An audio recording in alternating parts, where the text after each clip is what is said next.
ओझरी येथे उपोषणाला बसलेले आहे आणि आंदोलन हे बच्चूभाऊंचा संविधानिक मार्गाने आहे।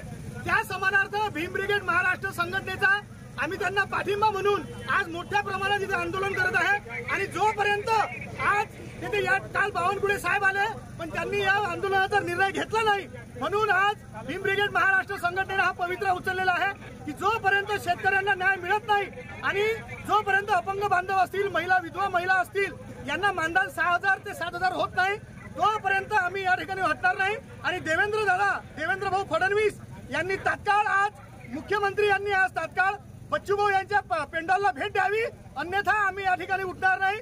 आमच्यावर काय गुन्हे दाखल करायचे करा, शेतकऱ्यांसाठी आमचा जीव गेला तरी चालेल। जय जय जय जय जय जय